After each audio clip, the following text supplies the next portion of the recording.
Salut à tous et bienvenue aujourd'hui sur cette série de vidéos sur le message des émotions. Et aujourd'hui, voyons le message de la peur. La peur est l'émotion avec laquelle nous nous sentons souvent le plus mal à l'aise, car elle nous envoie des drapeaux rouges.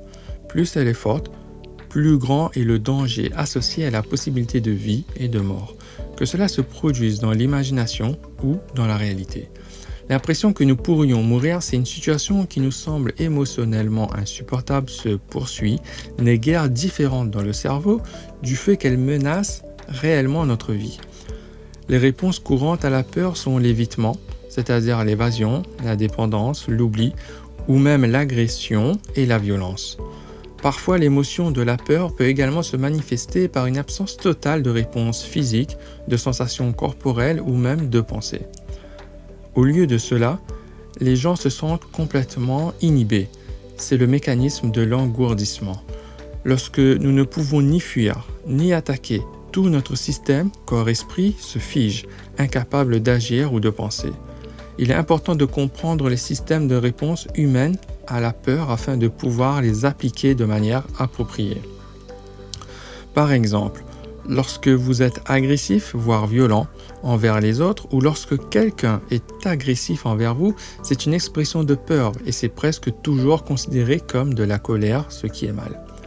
Si nous répondons à la violence comme de la colère, elle ne s'apaisera pas, car ce n'est pas la bonne réponse. La violence ne s'atténuera que s'il y a une réponse adéquate à la peur. Si nous sommes émotionnellement autonomes, nous aborderons nos comportements agressifs ou violents en réprimant les peurs sous-jacentes qui leur sont associées. Cela signifie de les voir, de les observer, de les contrôler, par exemple soigner la blessure et en prendre activement soin.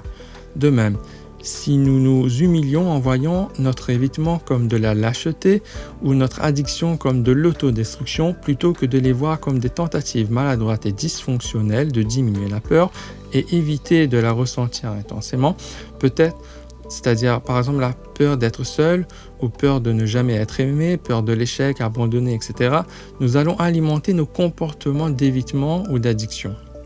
En fait, si j'ai peur de ne pas être aimé, et pour ne pas y penser, je vais prendre des substances, je risque d'augmenter cette peur car mon comportement amplifie la situation qui m'inquiète le plus.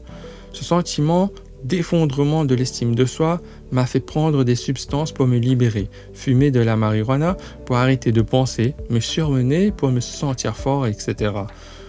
Comprenez-vous comment le système émotionnel survient si nous ne réagissons pas de manière appropriée ? À plus tard pour d'autres vidéos.